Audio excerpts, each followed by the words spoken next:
Binara ni Senator Erwin Tulfo ito pong mga hindi matanggap ang nangyari kahapon sa pangunguna nitong si dating Senate President Alan Peter Cayetano. Kasama niya dyan, syempre, na tumututol yung kanyang, kamusta na? Yung kanyang kapatid, na si Miss Kamusta, na si Senator Pia Cayetano, at saka yung nanay ng kinasuhan din po ng ating gobyerno ngayon na si Leandro Lebiste. Pero hindi natin pag-uusapan niyang kaso, ito pong si Loren Legarda, no? Sinasabi kasi nilang illegal daw po ang ginawang kudita nang ngayon ay majority diyan po sa Senado para po ibakante ang lahat ng mga posisyon sa Senado including the Senate presidency. Pero alam po ninyo mga tol, meron namang pinaghugutang legal na basihan or jurisprudence at precedents. Ito pong majority sa ngayon. Yan po ay natalakay na natin kanina at sa mga nakalipas na live stream natin, yung jurisprudence o desisyon noong 1949 patungkol sa dalawang paksyon na naglaban sa pagkapangulo ng Senado na sina dating Senate President Abelino at ang naging acting Senate President noon na si Cuenco. Natalo po si Abelino sapagkat kinatigan ng Korte Suprema na tama ang kanilang pagpapatuloy ng sesyon dahil may quorum sila na 12. At marami ngayong mga pagtatanong tungkol po diyan. Kine-question ang legality po nito, pero hindi po natin dapat kalimutan na sa bawat aksyon ng ating gobyerno, including the Senate of the Philippines, there is always a presumptions of regularity in the performance of their mandate. Kaya kung tinitingnan ngayon ng kampo ni Alan Peter Cayetano na illegal yan, ang presumption, legal yan sa mata po ng mga kasalukuyang namumuno at even ng publiko. Kung gusto niya talagang questionin yan, ang gagawin niya, pumunta siya sa Korte Suprema. Hindi niya pwedeng igiit ngayon na siya pa rin ang Senate President. Pero bago natin ipagpatuloy ang ating usapin tungkol sa bagay na yan at yung naging interview kay Senator Erwin Tulfo kung saan binanatan niya itong mga individual na atin pong binabanggit, ay ito muna balikan natin sina Alan Peter Cayetano sa kanilang mga posisyon kaugnay ng kudita kahapon sa Senado. Sabi ni dating Senate President Alan Peter Cayetano, this is illegal kudita na may kasamang pagbabasura ng ating konstitusyon. Kinwestiyon naman ni Pia Cayetano yung numero. Sabi ni Pia Cayetano, when 12 senators convened and purportedly held session, how can that be valid? 12 is not 13. Alam ng grade 1 student yan. Siyempre, sumagot dyan, ito pong si Senator Tito Soto. When does 13 become 12? It's when 24 becomes 22. No? Kaya sa pagpapaliwanag ni Senator Tito Soto, sapat ang 12 na bilang para magkaroon po ng quorum. At katulad po ng binanggit natin kanina, merong precedents or mga pangyayari na even itong si Pia Cayetano ay present nung 12 po ang senador na present para magkaroon ng quorum sometime in May 2015 po yan. At marami pa pong circumstances na 12 ang senador na present para po magkaroon ng quorum. Si Senador Loren Legarda, ang dating Senate President pro tempore, na ngayon ay hinahawakan na ng ating acting Senate President and Senate President pro tempore Sherwin Gatchalian, na sa mga oras na ito merong press conference na ginagawa, pero mamaya na po natin papanoorin yung replay at re-reactionan. Basahin ko lamang din muna sa inyo yung pagmamagaling ngayon nitong si Loren Legarda na hindi niya nagamit noong May 26, 2026. Bago ko balikan yung pangyayari na yon nung May 26, basahin ko muna ito pong pinupunto dito nitong si Loren Legarda.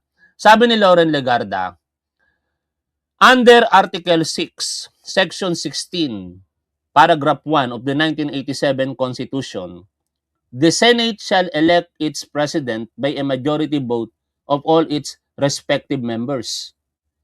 No question about it, mga tol. No? Hindi po yan tanong ngayon. Kasi wala naman pong inihalal na Senate President.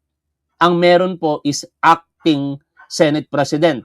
Bakit walang inihalal na Senate President kahapon? Kasi maliwanag nga yung teksto ng konstitusyon. Kinakailangan ang 13 senador as majority para maghalal ng Senate President, no?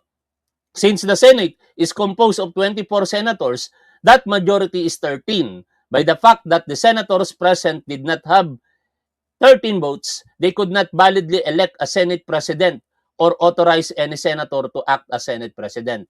Misleading ito pong sinasabi dito nitong si Loren Legarda, mga tol Dahil alam naman natin na hindi po nagtalaga ng Senate President kahapon. Wala pong eleksyon na nangyari para sa Senate Presidency.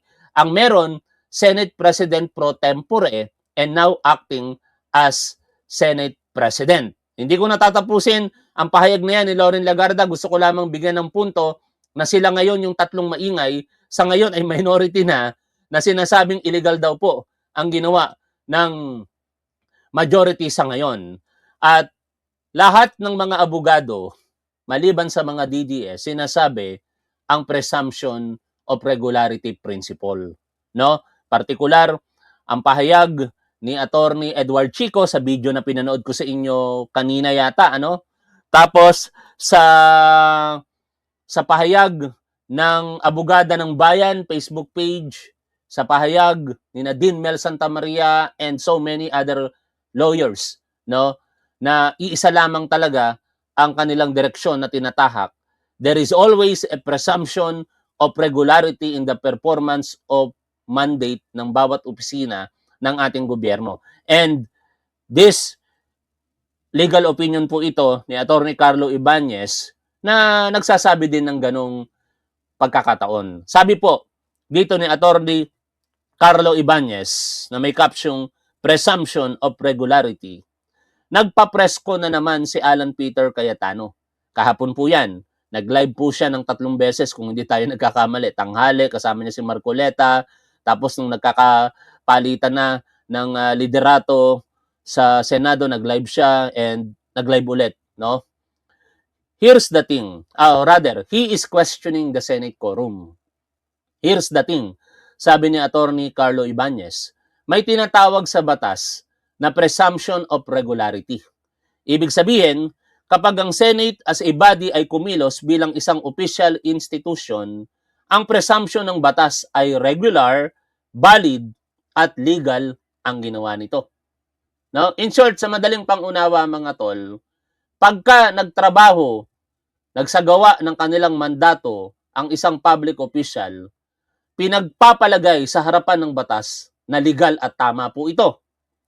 Hanggat walang court na nagsasabing illegal ang ginawa, mananatiling valid ang actions ng Senate.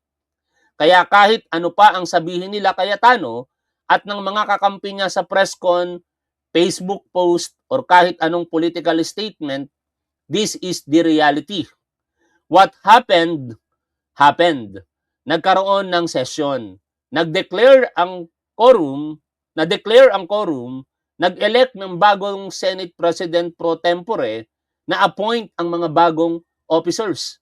Sa mata ng batas, those acts are presumed valid, regular, and legal unless and until a competent court declares otherwise.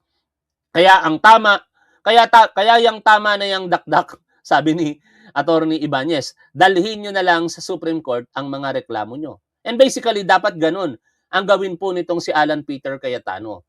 Dalhin na lamang sa Korte Suprema kung sa tingin niya, siya pa rin ang Senate President ng Senado. Ngayon, puntahan po natin ang interview kay Senator Erwin Tulfo kung saan bibirahin niya rito itong mga nagsasabi na wala daw pong quorum sa bilang na 12. Alam niyo, kung babalikan lang natin, bago natin ipagpatuloy itong interview kay Senator Erwin Tulfo, sinambit ko na ito kanina sa una po nating live streaming. Kung babalikan lang natin yung May 26 session diyan po sa Senado, at kung hindi po nagpakatanga o nagpakabobo ang majority noon sa pamumuno ni Alan Peter Cayetano, wala na sana tayong pinag-uusapang ganitong issue ngayon. Kasi na-railroad na nila yung pagbabago sa rules ng Senado, yung online participation. Bakit ko sinasabi yan?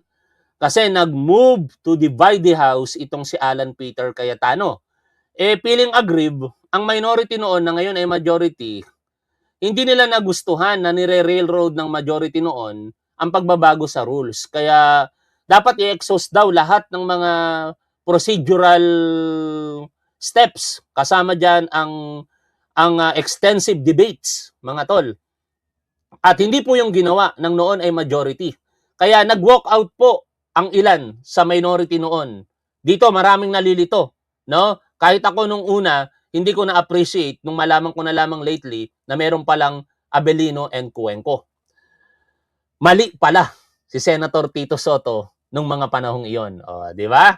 Hindi nyo nakita yan, mga DDS senators. Mali pala si Senator Tito Soto nung nag-move to adjourn siya.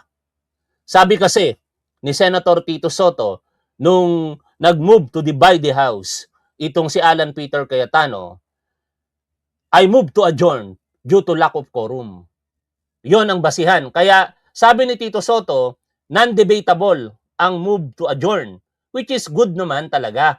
Non-debatable po yon. Pero what is debatable is the quorum na hindi nakita nila Marcoleta nung panahon na yon. Bakit? Ang nag-walk out sa minority ay 10 lamang. Hindi po kasama, maraming nagkakamali. Hindi po kasama si Tito Soto, siya nga yung naiwan eh. Kaya hindi po siya kasama sa nag-walk out. Uulitin ko, hindi po nag-walk out kasama si Tito Soto.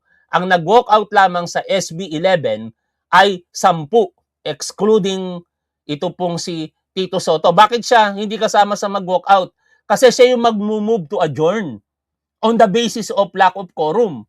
Pero dahil nga hindi yata ito nag-iisip tong minority noon na mismong sila ay present sa pagkakataon na ang 12 ay may quorum, hindi naisip ni Loren Legarda yon, hindi naisip ni Rodante Marcoleta, hindi naisip ni Alan Peter Cayetano. Naisahan sila ni Senator Tito Soto na graduate sa One Ball University. Joke lang, sa school bukol po yon.